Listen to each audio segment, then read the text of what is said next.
Fellow graduates, congratulations. It's an honor to be speaking to you today.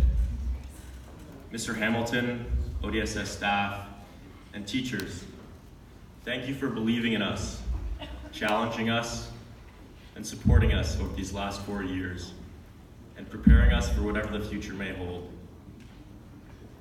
Mom and dad, parents, thank you for everything you've done, for raising such wonderful children, now young men and women who I'm so glad to be able to call my classmates and my friends.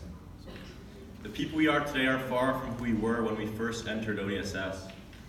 Like many of you, I was scared and tried to fly under the radar as much as possible. Lay low, do your work, and go home. That was my mantra. I was a nerd from the gifted program who walked into school on the first day with my head down, my shirt tucked in, and I was wearing my dad's shoes. I ran through the halls to make sure I wasn't late for class, where I would sit alone until people realized that they could cheat off me. I was lost. I was a compass bearing no direction. Didn't know what I stood for. Didn't know who to believe in. I didn't know who I was or who I wanted to be. But as the years progressed, we started to find our way. No longer were we drifting alone. We had found each other. Fast forward to grade 12, our growth is obvious. As many of you know, I missed the first month of grade 12. In September of 2017, I joined a crew of Dutch sailors, strangers, to embark on a 7,000-kilometer journey sailing across the Atlantic Ocean. On the first day of school, I was closer to the people on the International Space Station than to anybody on land. On the second day of school, the third day of school, and the fourth day of school, we were hit by a tropical storm.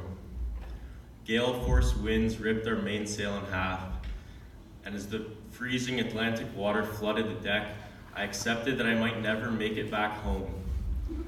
Surviving that makes me appreciate moments like these so much more. A month into the school year, on my first day of grade 12, I walked that same path, from the parking lot to the double gym doors, like I had done 1,000 times before. This time, with my head held high, wearing my own shoes, walking my own path. And as I entered the grad hall, seeing my friends, being welcomed by all of you guys, is truly a moment I'll never forget. So thank you. And I imagine that's how a lot of you feel today. My story serves to prove that no matter how far we're pulled apart, our roots remain the same as OD bears. In 40 years, we'll still be talking about how we had NBA stars sleeping in the library, how Mr. Berg made one of the most boring subjects enjoyable with his hilarious stories, crazy experiments, and most importantly, his genuine desire to see us succeed. We'll remember the panic of getting our Feeney Cup teams made just to go 0-3 on game day, getting crushed by Bishop Mack. We'll remember the times when Mr. Silveri would hand out an extra slice of pizza on the house. We'll remember scaling Mount Everest to get to after prom, and we'll remember Mainland's business classes every time we're manipulated by the big brands into spending our paychecks on the newest iPhone or $200 Lululemon pants. Going into business myself, I feel the need to give Mainland a commission on every dollar I earn in the future, as he was the one who inspired my career path and changed my perspective on the world. We'll always remember our teachers, and the impact that you guys have had on me drives me to want to give back in the future, with my ultimate goal being to return and teach, inspiring others like you have inspired us. And most importantly, we'll remember each other, as no matter how far we're pulled apart, our roots remain the same as OD bears. Finally, some words for the future. This message is critical in the transformation from childhood to adulthood.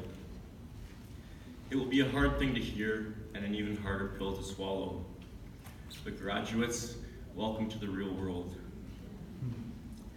At this point in our lives, it's time to embark on our own journeys. And in doing that, we must break up with our parents. And they must have the courage to let go of us. Don't get me wrong, I am and will always be so grateful for my parents' love and sacrifice. But a parent's job is not to baby us until the day they die. And although we may be safe and comfortable at home, just as a ship is safe in harbor, they are meant for the ocean as we are meant for the world. Parents, your words and your teachings will resonate with us forever. No longer are we living with you, we are living through you. Take pride in our independence and let us go. Students, no matter how abundant our parents' love and support may be, there's a price we pay in holding ourselves back. Columbus said that to cross the ocean, we must first lose sight of the shore. It's time to live life on our own terms, to live free of any expectations and take full responsibility over yourself. Nobody else, yourself. Over your failures and over your success. Take advantage of the time we have in front of us, our potential to do great things. How much do you think a dead billionaire would pay to be in your seat today? Realize that your potential is priceless. Don't let that go to waste. So set sail and embark on your journeys into the real world. You too will hit hurricanes, but as Bear Grylls taught me, truly the most important lesson I've ever learned, if you can smile when it's raining, then everything else in life will be okay. So go into waters unknown, because no matter how far we're pulled apart, our roots remain the same as OD Bears. Thank you.